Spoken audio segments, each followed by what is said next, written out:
Some of y'all were on my other live. I am like, oh my gosh, I'm so laser focused this morning. I love this. Let me send this to the team chats real quick.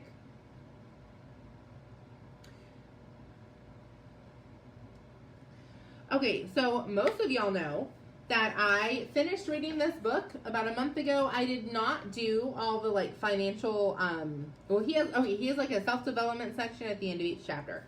So I call it financial journaling because that's really what it is. You're journaling about money, but you're doing it in a way that is, I don't know, can't really explain it. But the first thing we did, and I shared this a long time ago, good morning, Tina, was write down your list of 100 things you're grateful for. I would go in this group, if you have not done that yet, in this group, go search financial journaling number 1. And there's a whole video explaining it. So this is number 2. This is going to be fairly short. This is out of his chapter 2, but he has like one big long assignment. I'm going to break it down into 2 because it makes sense in my brain, and I think it'll help you guys do it and get something out of it. So it says, I want you to write down in full why you have a burning desire to have success and why you have a burning desire to acquire riches. This explanation of your burning desire to acquire riches should be as detailed as possible. The more detailed, the better. Why do you have a burning desire? What will you do with the riches when you have them? So number 1 that I went into was I wrote down the things that I want, so the things that are on my dream board. Which brings me to my first point. If you don't have a dream board, you need to make one. I'll link mine down below so you can look at it. There's a whole bunch of ways to make a dream board. You can literally go on Pinterest, how to make a dream board.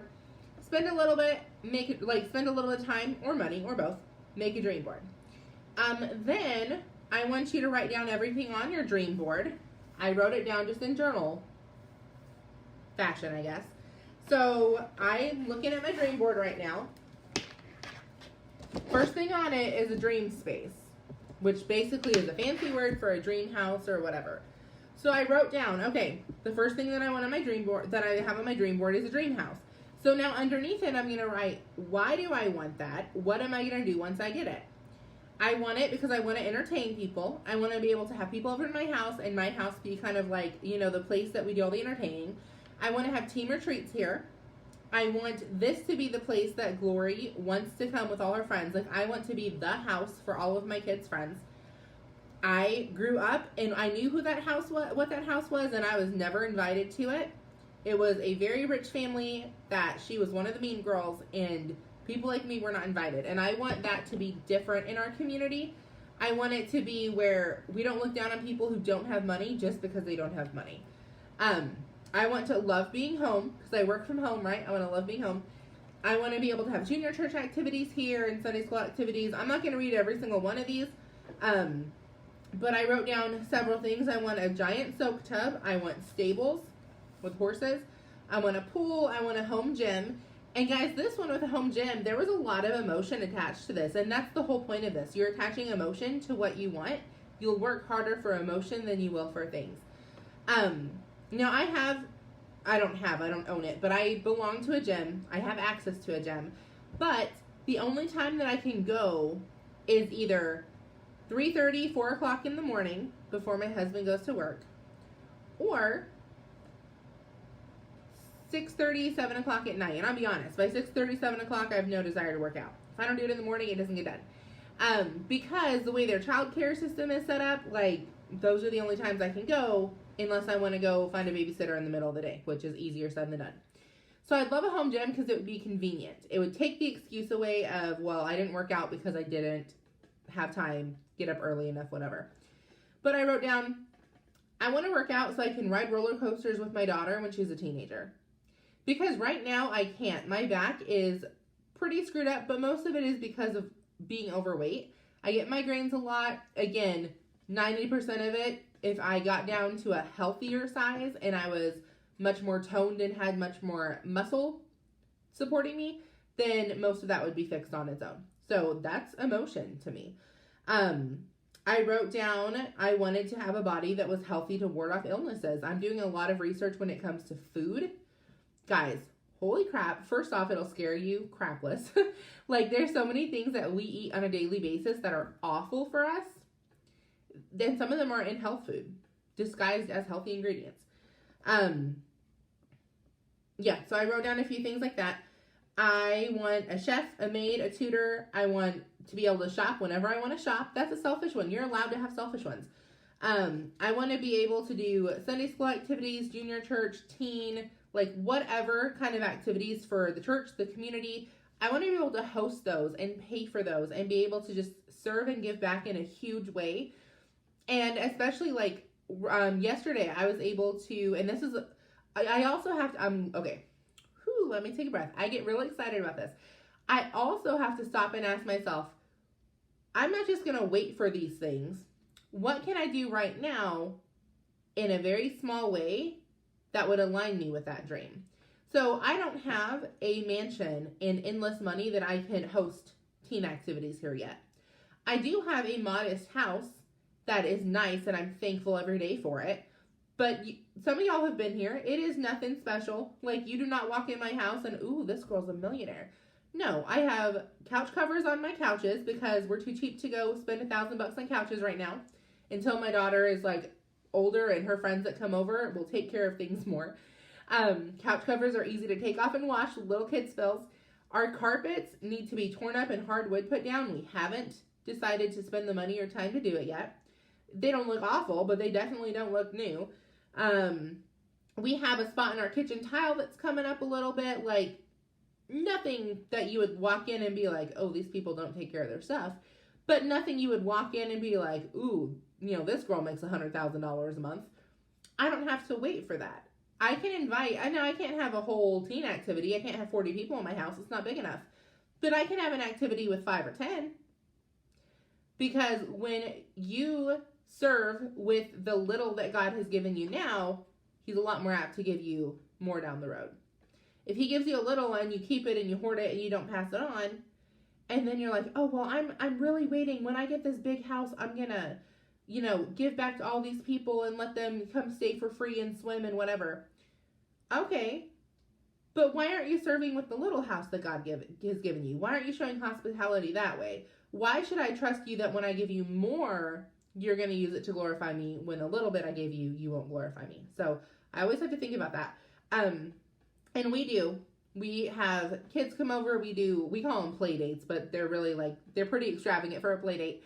And then yesterday I was able to pay, there's a girl in the teen group that wanted to go to basically Six Flags. It's called Cedar Point, but it's basically a Six Flags, amusement park. It's $50 to go, plus you need like $30 or $40 for food and that kind of stuff. It's 6 hours away from our house. Her parents have no money. So I was able to say, hey, I need my garage cleaned out. Come clean my garage. I'll pay for you to go.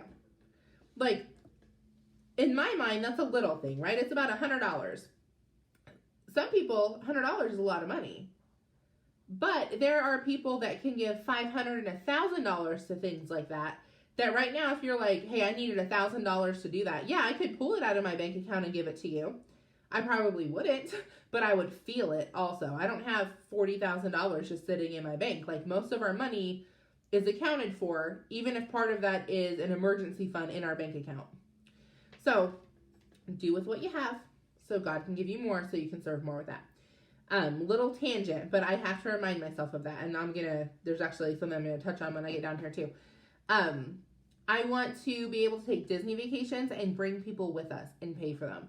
I want to be able to take families and kids. Specifically, my heart is with ministry workers because I think they're underpaid and overworked. And I understand they all have the choice. They could do this with us, but that's not for me to judge. The people we serve alongside with, some of them are amazing people. I'm thinking of a family right now that just like, the husband is a good man also. Like, I'm not saying this to say that he's not, but specifically the wife, like, she gives and gives and gives, and just an amazing person. And they do well with what they have.